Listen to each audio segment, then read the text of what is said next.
Back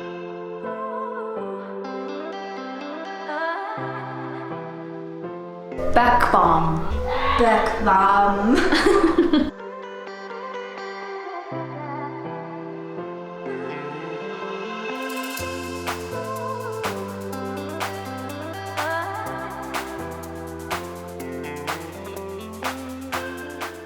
We're gonna paint these stools with the new paint that we've bought from Ace Hardware, but we're gonna leave about 5 inches or so completely raw. So that there's just like a definition between the leg and the rest of the stool.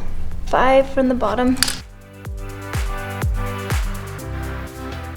These are all taped off. Next step is to paint. Oh, that's pretty.